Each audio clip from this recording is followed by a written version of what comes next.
అయిన యేసుక్రీస్తు నామములో మహిమగల సంఘం జీసస్ కాలింగ్ మినిస్ట్రీ మహిమగల సంఘం తరఫున మీ అందరికీ నా హృదయపూర్వక ధన్యవాదాలు తెలియజేస్తాను. బాగున్నారమ్మా? బాగున్నారా? బాగున్నారంటే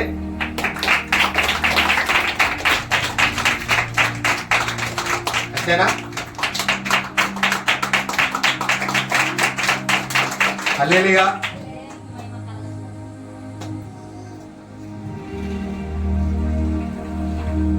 ఎల్లప్పుడూ సంతోషంగా ఆనందంగా దేవుని మాటలు ఆసక్తి కలిగి వినాలి. ఎలా వినాలి? ఆసక్తి కలిగి వినాలి. ఆశ ఉండాలి మీలో. వాక్యం వినడానికి ఆశ ఉండాలి, మాట్లాడడానికి వినడానికి ఇది చేయాలి. మీరు మాట్లాడేది నిదానంగా మాట్లాడాలి. వినడం వేగిరపడాలి. ఆశ ఉండాలి. ఆశ కలిగిన ప్రాణాన్ని దేవుడు తృప్తిపరచడు. ఆశ లేకపోతే నీవేమీ సాధించలేవు. ఆయన కూడా ఏమీ ఇవ్వడు. అవునా కదమ్మా? మనకు ఆశ ఉండాలి. ఏదైతే నీ గోల్ ఉందో, ఏదైతే నీవు ఆ గురి ఉందో, నేను సాధించాలనే ఆలోచన కలిగి ఉన్నావో ఖచ్చితంగా నిన్ను దేవుడు బహుగా ఆస్వాదిస్తూ ఉన్నాడు. ఆమేన్. దేవుని కంట మనమందరము నీవు బహుప్రియుడువు, నీవు బహుప్రియుడువు, నీ భయపడకుము, దేవునికి శుభము చెప్పుమని లేఖనాలు సెలవిస్తాయి. ఇదే అంశం ఏంటంట? నీవు బహుప్రియుడువు. దేవునికి ఎలాంటి కుమారుడై ఉన్నావట? నీవు బహుప్రియుడు. ఇదే అంశాన్ని బట్టి, ఈ అంశాన్ని బట్టి మీ అందరితో నేను మాట్లాడాలని ఆశపడుతున్నా. అంశం పేరు చెప్పండి. నీవు బహు ప్రియుడివి. అలాంటి అంశాన్ని బట్టి మాట్లాడుకుందాం. చూద్దాం. చూడండి, లేఖనాలకు మనం వెళ్దాం. దానియేలు 10వ అధ్యాయము 11 వచనం నుండి 18, 19 మనం చూసుకున్నాం కొన్ని విషయాలు. మరొకసారి చెప్తున్నానండి. దానియేలు 10వ అధ్యాయం 11వ వచనం. దానియేలు, నీవు బహుప్రియుడువు గనక నేను నీ యొద్దకు పంపబడి తిని, నీవు లేచి నిలవబడి నేను నీతో చెప్పు మాటలు తెలుసుకొనెను. అతడి మాటలు నాతో చెప్పగా నేను వణుకుచు నిలవబడి తిని. హల్లెలూయా. ఎవరున్నారు అక్కడ? ఎవరున్నారండి? మౌనంగా ఉండవద్దు. నాతో సూటిగా మాట్లాడాలి. తలలెత్తండి. వాక్యాన్ని బాగా, దేవుని మాటలు చక్కగా మీరు వినాలి. ఈ సమయం ఎవరి సమయం? ఇది దేవుని సమయం, అనుకూల సమయం. ఈ రోజు ప్రతిష్టమైన రోజు ఆయనకి. నీవు చక్కగా మాటలు వినాలని, పరలోకాన్ని చేర్చాలని దేవుడు ఎదురు చూస్తూ ఉన్నాడు. సహోదరి సహోదరు, ఎంత చక్కటి మాట. మరొకసారి చదువు తల్లి. దానియేలు, నీవు బహుప్రియుడువు. ఏమంట? బహుప్రియుడువు. ఎవరు ఈయన? దానియేలు. దేవునికి బహుప్రియుడు అయిపోయాడు. బహుప్రియుడు అని ఆయనే సాక్ష్యం చెప్తూ ఉన్నాడు. ఎవరు చెప్తున్నారండి? ఎవరు చెప్తున్నారు? దేవుడే చెప్తూ ఉన్నాడు. దానియేలు, నీవు బహుప్రియుడివి, నా ఇష్టమైన వాడివి. ఎవరిని పంపిస్తున్నాడు అక్కడికి? దూతని పంపిస్తున్నాడు. ఆ దూత పేరేంటి? మిఖాయేలు. దూత ద్వారా పంపించిన వర్తమానాలు ఎన్నో ఉన్నాయి బైబుల్లో. కొర్నేలి దగ్గరికి ఎవరు పంపించారమ్మా? దేవుడే దేవదూతను పంపించాడు. వాళ్ళు చేసిన జ్ఞాపం చేస్తూ ఉన్నారు. వాళ్ళు చేసిన పుణ్యకార్యములు, వాళ్ళు చేసిన దాన ధర్మాలు, వాళ్ళు చేసిన భయభక్తులు కలిగి ఉన్న వ్యక్తుల గురించి దేవుడే దేవదూతను పంపించి ఇలా మాట్లాడండి అని చెప్పి పంపించినట్టుగా మనం చూస్తున్నాం. కొర్నేలి దగ్గరికి పంపించలేదండి. మరి ఇప్పుడు దానియేలు దగ్గరికి కూడా మికాయేలు దేవదూతల ద్వారా పంపించాడు. నీవు బహుప్రియుడు అంట, నీవు బహుప్రియుడు అంట అని అక్కడ చెప్పినట్టుగా మనం చూస్తున్నాం. మరొక వ్యక్తి దగ్గరికి దేవదూత దూరాన్ని పంపించి యేసుక్రీస్తు ప్రభు మరియమ్మ దగ్గరికి పంపించాడు. అక్కడ కూడా వెళ్ళిన తర్వాత ఏమంట, ఈ కడుపులో పుట్టుపోయే శిష్యుడు యేసుక్రీస్తు ప్రభు లోకానికి రక్షకుడై పుట్టుపోతున్నాడని. అవునా కదా? ఎవరు పంపించారు? దేవుడే పంపించాడు వర్తమానాలు. దేవదూతల ద్వారా వర్తమానమును వింటూ ఉన్నారు. ఇక్కడ ఒక దానియేలు కూడా ఏం చెప్తున్నాడు? దానియేలు, నీవు బహుప్రియుడు గనక నేను నీ ఎద్దకు పంపబడి తిని. హల్లెలూయా. ఏమి పంపించాడో అది గుర్తు చేసుకోవాలి మీరు. ఏది ఆయన దగ్గరికి పంపించాడో మీరు గుర్తు పెట్టుకోవాలి. సహోదరి సహోదరుడా, ఏమంట? అక్కడ దేవదూతని పంపించినట్టుగా అక్కడ మీరు గుర్తు పెట్టుకోవాలని మనవి చేస్తూ ఉన్నాను. నీవు లేచి నిలవబడి నేను నీతో చెప్పు మాట తెలుసుకొను. అతడి మాటలు నాతో చెప్పగా ఏమంట, వణుకుచు నిలవబడ్డాడంట. ఎవరక్కడ? దానియేలు. బహుప్రియుడు అయిన దేవునికి, బహుప్రియుడు ఆయన పరలోక రాజ్యములో పరలోకము నుండి మికాయేలుని దానియేలు దగ్గరికి ధైర్యంగా ఉండు బహుప్రియుడు అని దేవుడు అక్కడ మికాయేలుతో దేవుడు పంపించినట్టుగా మాట్లాడిన మాటలు ఆయన వణుకుచు భయభక్తులు కలిగిన వ్యక్తిగా ఉంటూ ఉన్నాడు బహుప్రియుడు. అక్కడే చూద్దాం, చూడండి మరొక మాట. అక్కడే 18వ వచనం చదువుమా. ఆయన మరలా నన్ను ముట్టి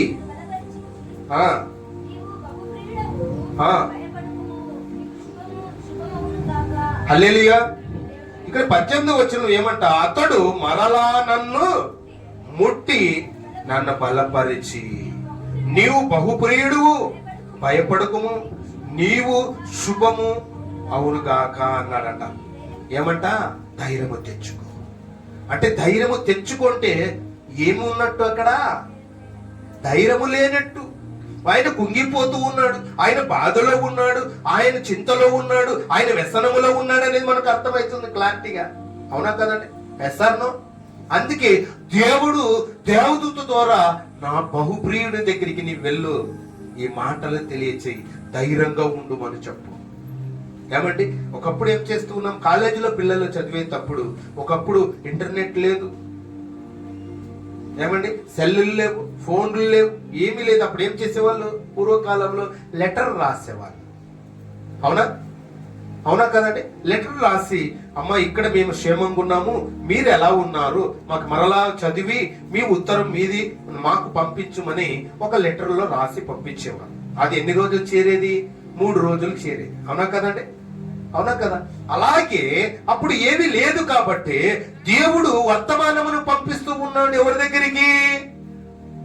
ఎవరి దగ్గరికి పంపించాడు? దానియేలు దగ్గరికి. మీరు ఆన్సర్ చెప్పాలి, బాగా వినాలి, జాగ్రత్తగా వినాలి వాక్యం. అక్కడ ఎవరిని పంపిస్తూ ఉన్నాడు దేవుడు? దేవదూతను. ఆ దేవదూత పేరేంటి? మికాయేలు. మికాయేల్ని పంపించినట్టుగా మనం లేఖనాల్లో చూస్తూ ఉన్నాము. అక్కడ కూడా ఏం చెప్తూ ఉన్నాడంట, నీ భయపడవద్దు అన్నప్పుడు ఆయనకి ధైర్యం చెప్పడానికి పంపించాడు. ఇప్పుడు బాధలో ఉన్నారు, కన్నీరులో ఉన్నారు, లేదు వాళ్ళకి పోయి మనం ఏం చేస్తుంటామండి?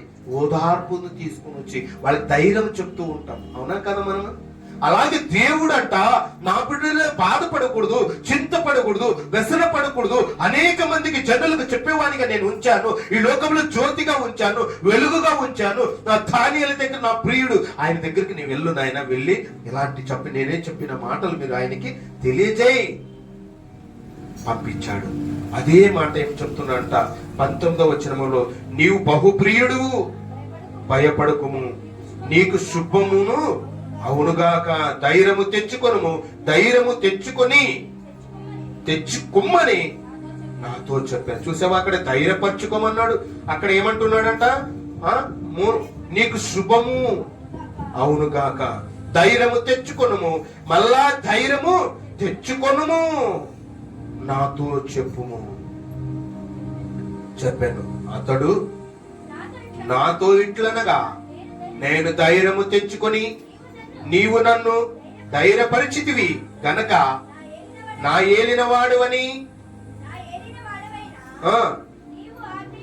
నీవు ఆజ్ఞ ఇమ్మని చెప్పి తిని. హల్లెలూయా. నీ ఆజ్ఞ ఇయ్యి ప్రభువా. ఇంకా నేనేం చెయ్యాలి? ఇంకా ఏ పనులు చెయ్యాలి? నాకు ఆజ్ఞ ఇయ్యి. నాకు నీవు చెప్తే కదా నేను ముందుకు వెళ్ళేది అన్నట్టుగా దానియేలు అక్కడ రిక్వెస్ట్ దేవునికి చేస్తూ ఉన్నాడు. సహోదరా, ఏమంటాయి? దానియేలు ఏం చెప్తున్నాడు? బహు ప్రియుడువు. ఎవరైనా గాని మీరందరూ కూడా దేవుడు చెప్తూ ఉన్నాడు, మీరు బహుప్రియులుగా ఉండాలనుకుంటున్నారా? బహుప్రియుడుగా ఉంటున్నారా? ఈయన్ని దానియేలు ఫాలో అయినట్టుగా మనం చూసినట్టుగా కనిపిస్తూ ఉంది. అక్కడ చూద్దాం, చూడండి మరొక మాట. పాత గ్రంథమే అక్కడ ద్వితీయోపదేశకాండంకి రండి. ద్వితీయోపదేశకాండం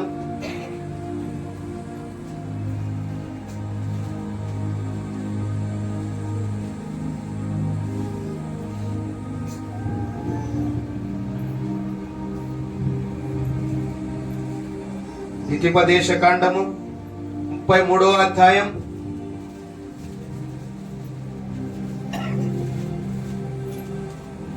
12వ వచనం.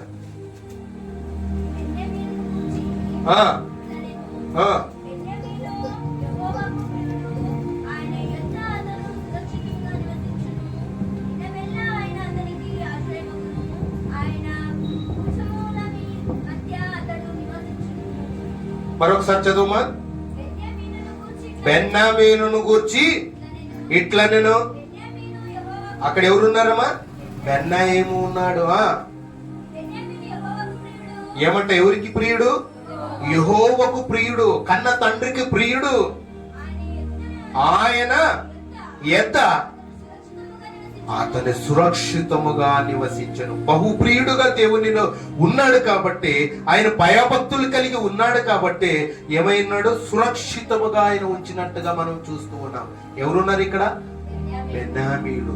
అక్కడ అంత ముందు వాక్యం ఏం చదువుకున్నాం? దానియేలు గురించి విన్నాం. ఇక్కడ బెన్యామీను గురించి వింటున్నాం. ఆయన ఎలా ఉన్నాడంటే, ఈయన కూడా దేవునికి యెహోవాకు ప్రియుడై ఉన్నాడు, కన్న తండ్రికి ప్రియుడై ఉన్నాడు. ఆయన ఆజ్ఞను, ఆయన చిత్తమును నెరవేర్చేవాడిగా ఒక బెన్యామీనుగా మనకు కనిపిస్తున్నాడు. బహు ప్రియుడై ఉన్నాడు. దినమెల్లా ఆయన అతనికి ఆశ్రదమయ్యం. ఆయన చెప్పిన మాటలా ఆయన నివాసము చేశాను. అక్కడ బెన్యామీను గురించి మనం విన్నాం. మరొక వ్యక్తి ఆయన బెన్యామీను ఏమైనా దేవుని తోడు ఉన్నా పొందుకొని ఉన్నాడు. దేవుని తోడు పొందుకుని వ్యక్తి అయి ఉన్నాడు. 3వ మాట మనం వెళ్తే కీర్తనలకు రండి. కీర్తనలు 60వ అధ్యాయం 5వ వచనం. కీర్తనలు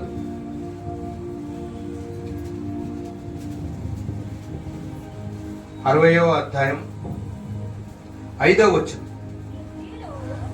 నీ ప్రియులు విమోచింపబడినట్లు నీ కుడి చేత నిన్ను రక్షించి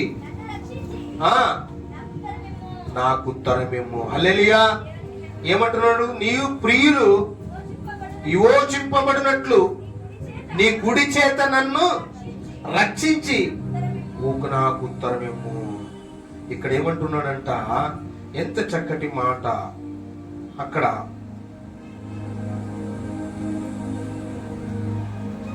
ఇక్కడ కుడి చేయి ద్వారా ఆయన చూడండి, నా ప్రియులు విమోచింపబడినట్లు నీ కుడి చేత నన్ను రక్షించి నాకు ఉత్తరమేమో. హల్లెలూయా. ఆయన రక్షించి ఆయన ఉత్తరమిమ్మని, నీ కుడి చేయితో నన్ను ఆస్వాదించి ఏం చేస్తున్నాడట? రక్షించి ఉత్తరమిమ్మని లేఖనాలు మనం చూస్తున్నాం. ఇక్కడ దేవుని రక్షణలో ఆయన ఉన్నట్టుగా మనం చూస్తూ ఉన్నాం. దేవుని రక్షణలో నీవు పొందుకున్న వ్యక్తి అయి ఉన్నావు. మరొక మాట, యెషయా గ్రంథానికి రండి. పాత గ్రంథం అక్కడ పక్కన ఉంది చూడండి. యెషయా గ్రంథము 42వ అధ్యాయము 1వ వచనం. ఇదిగో నేను ఆదుకొను నా సేవకుడును, నేను ఏర్పరచుకున్న వాడు, నా ప్రాణమునకు ప్రియుడు, అతని యందు నా ఆత్మ ఉంచి ఉన్నాను. అతడు అన్ని జనులకు న్యాయము కనపరుచును. హల్లెలూయా. ఇక్కడ ఎవరున్నారంటే యెషయా ప్రవక్తగా మనము కనిపిస్తూ ఉన్నాడు. ఆయన ద్వారా మనం వింటూ ఉన్న మాట ఏంటంట, ఆయన ఏం చేసి, ఇదిగో నేను ఆదుకొనును, నా సేవకుడును, నేను ఏర్పరచుకున్నవాడు. ఏమంటే ఎవరు ఏర్పరచుకున్నారంట? దేవుడు ఏర్పరచుకున్నాడు, కన్న తండ్రి ఏర్పరచుకున్నాడు. ఎందుకంటే సర్వ జనులకు అందరికీ కూడా మాదిరిగా ఉంచి ఆయన పరలోకం వైపు తిరగడానికి, వాళ్ళందరికీ తెలియని వాళ్ళకి తెలియజేయడానికి ఆయన బహుగా బలంగా వాడుకున్నట్టుగా మనం చూస్తూ ఉన్నాము. అక్కడ నేను ఏర్పరచుకొని చున్నాడు, నా ప్రాణమునకు ప్రియుడు. ఎవరి ప్రాణానికి? దేవునికి ఇష్టమైన వాడుగా ఏమంటున్నాడు అక్కడ దేవుడు? నా ప్రాణమునకు ప్రియుడు, అతని యందు నా ఆత్మను ఉంచి ఉన్నాను. అతడు ఆత్మ ఉంచినప్పుడు ఆయన ఎలాంటి పరిస్థితిలో ఉన్నాడు? కింద భాగ్యంలో చదువుమా. అతడు అన్ని జనులకు న్యాయమును కనపరచును. హల్లెలూయా. అన్ని జనులకు, తెలియని వాళ్ళకి తెలియజేయడానికి అక్కడ ఏం చేస్తున్నాడు? ఆయనకి న్యాయం చేస్తూ ఉన్నాడు. ఆయన చెప్పిన మాటలు వింటూ ఉన్నాడు. కాబట్టి ఆయన బహు ప్రియుడైపోయాడు. ఇల్లంతటిలో నమ్మకమైన వారు ఎవరండి? మోషే. ఇల్లంతటిలో నమ్మకమైన వాడు దేవునికి. అర్థమవుతున్నాయి నా మాటలు? అక్కడ ఎంత చక్కటి మాట. దేవుడు ఆత్మను నువ్వు పొందుకున్న వ్యక్తి అయి ఉండాలని లేఖనాలు సెలవిస్తున్నాయి. ప్రియా నేస్తమా, దానియేలు దేవునికి ప్రియుడుగా జీవించాడు. కాబట్టి ఎల్లప్పుడూ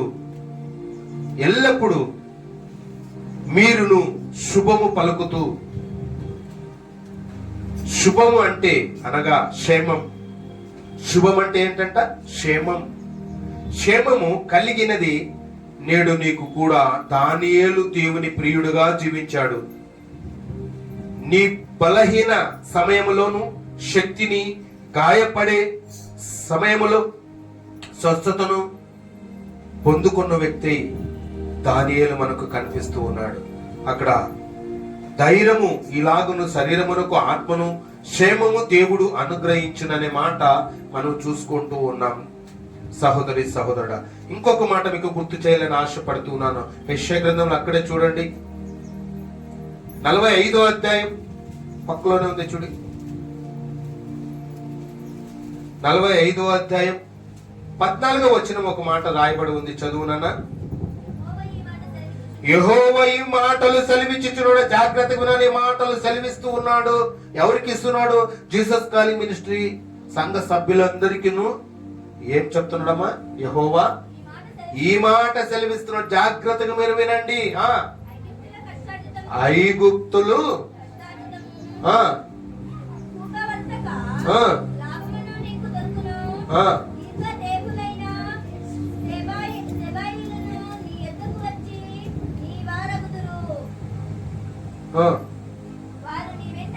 నీ వెంట వచ్చుదురు, సంఖ్యలు కట్టుకొని వచ్చి నీ ఎదుట సాగిలి పడుదురు.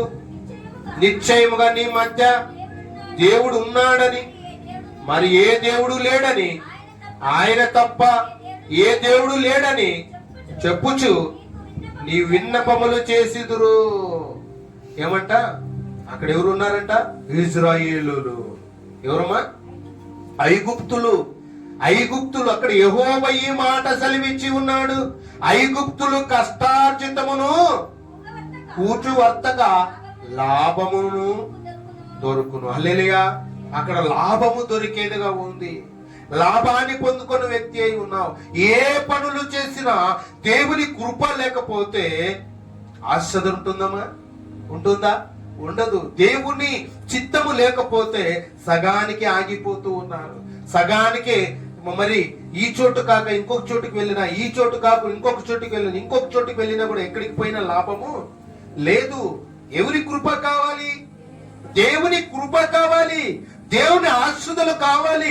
దేవుని ఆశీర్వాదాలు నిండుగా విడుదల చేయాలంటే దేవుని మాట శ్రద్ధగా వినడం గొప్పది. నీ వింటే దేవునికి ప్రియుడై ఉంటావు, నీ వింటే ప్రియురాలుగా ఉంటావు, దేవునికి ఇష్టమైన బిడ్డగా నీవు ఉంటావు. అప్పుడు నీవు లాభకరంగా నీవు జీవించే వ్యక్తి అయి ఉన్నావు. అప్పుడు దేవుడు, నిజమైన దేవుడు ఎవరని నీవు గుర్తెరిగే బిడ్డగా నీవు ఉంటూ ఉన్నావు. అక్కడ వారు కూడా గుర్తించినట్టుగా మనం చూస్తూ ఉన్నాం. సహోదరి సహోదరుడా, ఏ దేవుడు లేదంటూ ఉన్నాడు. అక్కడ 14వ వచనం కింద భాగంలో ఆయన తప్ప ఏ దేవుడు లేడు అని చెప్పుచు నీకు విన్నపములు చేసిదురు ఇశ్రాయేలు. అక్కడ చూడండి, విన్నపములు చేసినట్టుగా ఉన్నది. ఏ దేవుడు లేదని గుర్తెరిగారు. ఎక్కడ లేదు, దేవుడు తప్ప మనకి ఎవరు లేరనే విషయాలు అక్కడ మనకు కనిపిస్తూ ఉందండి. అక్కడ సరే, మీ మధ్యనే దేవుడు ఉండి ఆ కార్యములు చేయబోతూ ఉన్నాడు. మరి అక్కడే చూడండి, మరి ఒక మాట మనం చూసుకుందామండి. చెప్పన్నా ఏమండి, తీయండి.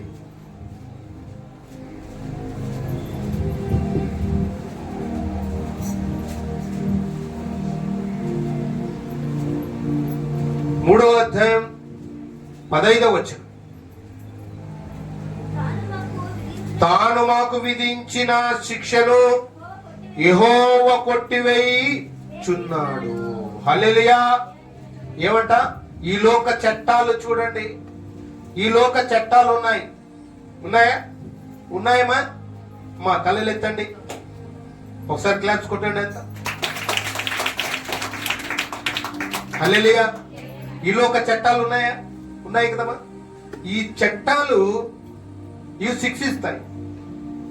లేదా ఏమైనా యావగీవ కారగిర శిక్ష విధించినప్పుడు ఏం చేస్తారు? వాడు గురి తీసేదో లేకపోతే ఏమండి ఏదో ఒక శిక్ష, అమలు చేసిన శిక్ష వాళ్ళకి వేస్తారు. మళ్ళీ విడిపిస్తారా?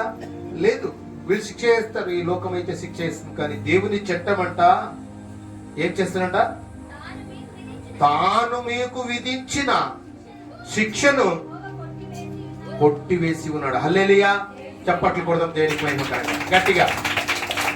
ఆయన శిక్షించేవాడు, నిన్ను విడిపించేవాడు దేవుడు అని నీవు గుర్తు పెట్టుకోవాలని లేఖనాలు సెలవిస్తూ ఉన్నాయి. సహోదరి సహోదరుడా, ఎందుకంటే ఆయనకి మాత్రమే అధికారం ఉన్నది. ఆయన మన కన్న తండ్రికి మాత్రమే నిన్ను శిక్షించాలన్నా, నిన్ను శిక్ష నుండి విడిపించాలన్నా ఎవరి దగ్గర ఉంది?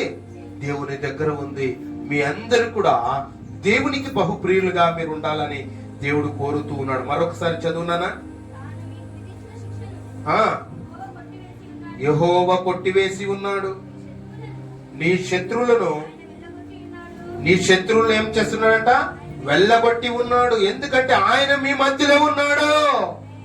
ఆయన మీ మధ్యలో సంచరిస్తూ ఉన్నాడు. మీ మధ్యలో ఉన్నాడు కాబట్టి మిమ్మల్ని విడిపించేవాడు ఆయనే, మిమ్మల్ని రక్షించేవాడు ఆయనే. ఏమండి? ఎస్ఆర్నో? అక్కడ మరొకసారి చదువు తల్లి. నీ శత్రువులు వెళ్ళగొట్టి ఉన్నాడు. ఎవరైతే ఈ లోకములో నీకు శత్రువులై ఉన్నారో, ఎవరైతే నీకు శత్రువులుగా వినిపిస్తున్నారో, సాతాను క్రియలు ఏమాత్రము పని చేయకుండా నేను శాంతి లేక, సమాధానం లేకపోతే ఈ లోకములో ఎంతో మంది ఉన్నారు. వాళ్ళందరూ కూడా శత్రువులను ఏం చేస్తాడంటే దేవుడు, చదువుమా, వెళ్ళగొట్టేవాడై ఉన్నాడు. ఆయన నీ పక్షం ఉన్నవాడై ఉన్నాడు. ఆయన నిన్ను విడిపించేవాడై ఉన్నాడు. ఇశ్రాయేలుకు రాజైన యెహోవా నీ మధ్య ఉన్నాడు. ఇక మీదట అపాయము సంభవింపదు. అపాయము నీకేమైతుందంట? నీకు సంభవింపదు. నీ దగ్గరికి రానీదు. ఎందుకంటే ఎవరున్నారు నీతో? దేవుడు ఉన్నాడు కాబట్టి అపాయము, ప్రమాదము ఏది రాకున్నట్టుగా ఏం చేస్తాడు దేవుడు? కాపాడేవాడే ఉన్నాడు. సహోదరి సహోదరు, నీ దిగులు పడవద్దు, నీ భయపడవద్దు. దేవుడు నీ పక్షం ఉన్నాడు. 2-3 కూడి ఎక్కడైనా నామ కనపడుతున్న మధ్యలో నేను ఉంటాను అని లేఖనాలు సెలవిస్తున్నాయి. ఆత్మని మధ్యలో ఉన్నది కాబట్టి దానియేలు దగ్గర ఉన్నాడు, నీ దగ్గర కూడా ఉంటాడని లేఖనాలు సెలవిస్తూ ఉన్నాడు. సహోదరి సహోదరుడు, 17వ వచనం చదువమ్మా. నీ దేవుడైన యెహోవా నీ మధ్య ఉన్నాడు, భయపడవద్దు, దిగులు పడవద్దు, నీ మధ్య ఉన్నాడు. ఆయన ఎలాంటి వాడు తెలుసా? ఎలాంటి వాడంట? శక్తిమంతుడు ఆయన శక్తిమంతుడై ఉన్నాడు. నీ దేవుడైన యెహోవా నీ మధ్య ఉన్నాడు. ఆయన శక్తివంతుడై ఆయన మిమ్మును రక్షించును. ఆయన బహు ఆనందముతో నీ యందు సంతోషించును. హల్లెలూయా. నీ యందు సంతోషించాలంట, ఆనందిస్తాడంట ఆయన. అందుకే నీవు చక్కగా నా ప్రియుడై ఈ లోకంలో జీవించండి. మీ ఏ దిగులు పడవద్దు, వ్యసన పడవద్దు, కుంగిపోవద్దు, ఆరోగ్యం చెడుగొట్టుకోవద్దు. మీ మధ్యలో ఉన్న నీ శత్రువులు హతమగునట్లుగా నీ ఎదుటే నేను చేస్తానని దేవుడు లేఖనాలు సెలవు. శిక్షించవద్దు నీది కాదు, ఆ శిక్షించాలంటే అది నా దగ్గర ఉంది. వారికి ఏవేవి క్రియలు చెప్పిన ప్రతిఫలం ఇవ్వడానికి జీతము నా యొక్క సిద్ధంగా ఉన్నది. నీవేం చేయాలి? ఆయనకు బహుప్రియుడుగా నీవు ఉండాలి, దేవునికి నచ్చిన బిడ్డగా ఉండాలి, దేవుని లక్షణాలు కలిగి ఉండాలి. ఆయన ఏది చెప్పాడో ఆ పనుల నిమిత్తమే నీవు ముందుకు కొనసాగాలని లేఖనాలు సెలవిస్తూ ఉన్నాయి. సహోదరి సహోదరుడా, ఎంత ఆనందంగా నీవు ఉండాలంటూ ఉన్నాడు దేవుడు. చూడండి, దేవుడు నీ ద్వారా ఆనందపడాలని ఆశపడుతున్నాడు.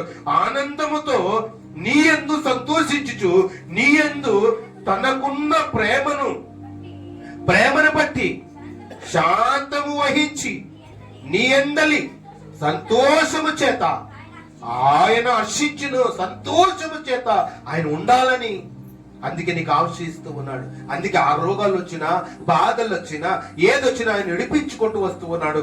ఎందుకంటే నీ ద్వారా ఆయన మహిమ పొందాలని, నీ ద్వారా ఆయనకి కీర్తి రావాలని, నీ ద్వారా ఆయన సంతోషించాలని ఎదురు చూస్తూ ఉన్నాడు. సహోదరి సహోదరుడా, మరి క్రైస్తవులు బయట నోరు ఎందుకు తీస్తూ ఉన్నావు? నువ్వు ఒకసారి నీ పరిశీలించు. ఒక్కసారి గుండెల మీద చేతి వేసుకో. దేవుని కొరికే మనం నోరు తెరవాలి, దేవుణ్ణి మనం ఆరాధన చేయాలి. మనం క్రైస్తవులు ప్రత్యేకించబడిన వారు, మేము ఈ లోకానికి ఉప్పై ఉన్నాం, వెలుగై ఉన్నాము, ఈ లోకం జ్యోతులై ఉన్నాము, తెలియని వారికి తెలియజేయాలి అనే విషయాలు ఆ మాటలు హృదయంలో ఉండాలి. అప్పుడే నీవు బహుప్రియురాలైతావు, బహుప్రియుడుగా నీవు జీవించే వ్యక్తిగా ఉంటూ ఉన్నావు. సహోదరి సహోదరుడు, హగ్గై రండి, అక్కడే పక్కలో ఉంది చూడండి. హగ్గై 2వ అధ్యాయం 5వ వచనము. మరొకసారి చెప్తున్నా, హగ్గై 2వ అధ్యాయం 5వ వచనం. మీరు ఐగుప్తు దేశముల నుండి వచ్చినప్పుడు నేను మీతో చెప్పిన నిబంధనల ఆజ్ఞ జ్ఞాపకము చేసుకొనుడి. ఆత్మ మీ మధ్యలో ఉన్నది గనక భయపడకుడి. హల్లెలూయా. చూసావా, ఎన్ని వచనాలు, ఎన్ని వాక్యాలు. నీ మధ్యలో ఉన్నాను, నా ఆత్మ మీ మధ్యలో ఉంచాను. ఎన్నిసార్లు చెప్పాడండి? అన్ని వాక్యాల్లో మాట్లాడుతూ వస్తూ ఉన్నాడు. నేను ధైర్యపరుస్తూ ఉన్నాడు, నీకు ఉద్యమం నింపుతున్నాడు, ఆనందాన్ని నింపుతున్నాడు, సంతోషమును నింపుతున్నాడు, సమాధానము నింపుతూ ఉన్నాడు. ఆయన నీతో ఉన్నాడు. నీతో మాట్లాడే దేవుడు నాతో మాట్లాడతాడు. నాతో మాట్లాడిన దేవుడు మీ అందరితో మాట్లాడే దేవుడు. హల్లెలూయా. ఎంత చక్కటి మాట. మరొకసారి చదువు తల్లి. మీరు ఐగుప్తు దేశము లో నుండి వచ్చినప్పుడు నేను నీతో చెప్పిన నిబంధన జ్ఞాపకము చేసుకో. నా మాటలు మర్చిపోయారు. ఐగుప్తు నుండి పంపించినప్పుడు మరి ఏం చేశారు? నా మాటలు మీరు మర్చిపోయారు కాబట్టి ఏం చేయమంటున్నాడు? హల్లెలూయా. ఏమంట? మర్చిపోయారు. నా మాటలు తిరస్కరించారు, నా ఆజ్ఞలు గైకొనలేకపోతూ ఉన్నారు, నా మాటలు నువ్వు ఎనికి నీకు త్రోసి వేశావు. హల్లెలూయా. ఎంత చక్కటి మాట అండి. నా ఆత్మ మీ మధ్యన ఉన్నది కనుక భయపడకుడి. నీ భయపడవద్దు, నీకు నేను తోడే ఉన్నాను, నీ మధ్యలో ఉన్నాను. నీకు దిగులు, నీ భయము లోకంలో ఉన్నావు కాబట్టి, ఈ లోకంలో ఉన్నావు కాబట్టి నేను నీకు తోడు ఉన్నాను. నీ భయపడవద్దు, నీ ఒంటరి దానివా, నేనున్నాను. హల్లెలూయా. దేవునికి మహిమ కలుగునగాక. ఎంత చక్కటి మాటలు దేవుడు మనతో మాట్లాడుతున్నాడు. నీ భయపడకున్నట్టుగా ఉండాలని లేఖనాలు సెలవిస్తున్నాయి. ఇక్కడ దేవుడు ఏమంటున్నాడంట, నీవు భయముతో భయపడుకున్నట్టుగా నీవు ఉండాలని లేఖనాలు సెలవిస్తున్నాయి. అక్కడే జక్కరియకి రండి, అక్కడే పక్కలో ఉంది చూడండి. జక్కరియా 2వ అధ్యాయం 10వ వచనం.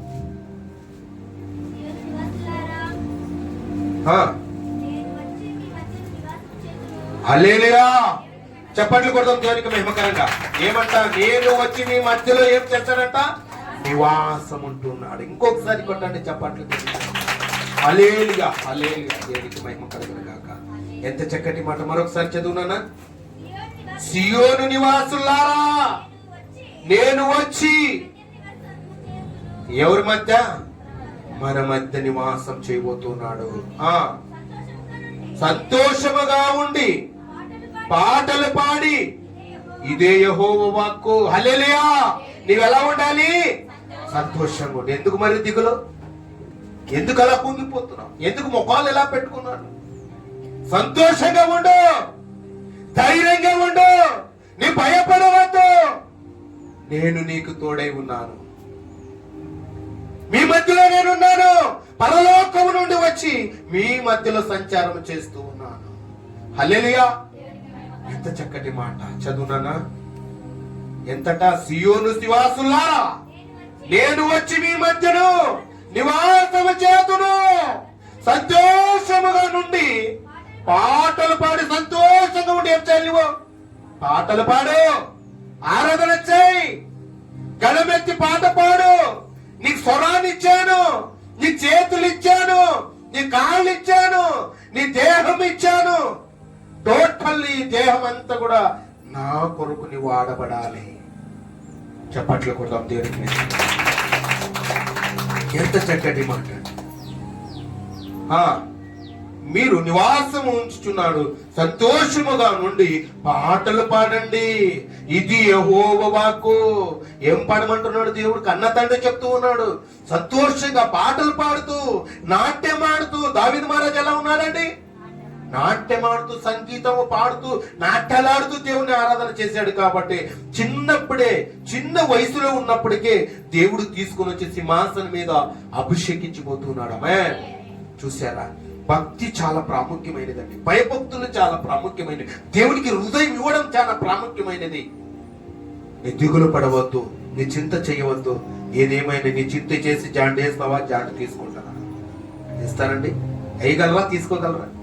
దేవుడే నిన్ను విడిపించేవాడు. ప్రార్థన చేయి, మోకాళ్ళ గురించి దేవునికి అడుగు. అడుగుట నీ వలనైతే సమస్తము సాధ్యం. అడగాలి, అడిగితే సమస్తం ఇస్తాడు ఆయన. నీవు నమ్మాలి, నేను పొందుకోవాలి, ఖచ్చితంగా నాకు ఇస్తాడని ఒక విశ్వాసము, నమ్మకము. నమ్ముట నీ వల్లనైతే సమస్తము సాధ్యము. చప్పట్లు కూడా దేనికి. ఎంత చక్కటి మాటలు, ఎంత చక్కటి మాటలు మనకు దేవుడు ఈరోజు మాట్లాడుతున్నాడు. దేవుని కృపను బట్టి అమూల్యమైన మాటలు, మధురమైన మాటలు మనకు వినిపింపజేశాడు. మనము దావీదు బహుప్రియుడుగా ఉన్నాడు. మరి మనమును దేవుని ప్రియులుగా ఉండి, ఓ ప్రియ నేస్తమా, దానియేలు దేవునికి ప్రియుడుగా జీవించాడు. మనమును దేవునికి శుభమని పలుకుతూ ఆ శుభవచనాలు మనము నోటిలో ఉంచుకొని, హృదయంలో ఉంచుకొని దేవుని కొరకు మనం బ్రతికే వ్యక్తులై ఉండాలని లేఖనాలు సెలవిస్తున్నాయి. సహోదరి సహోదరుడా, ఎంత చక్కటి మాటలు. ఈ మాటలు మీరు విన్నారు. విన్న వాక్యాన్ని దేవుడి వాక్యాన్ని దీవించి బలపరచుగాక. ఆమేన్.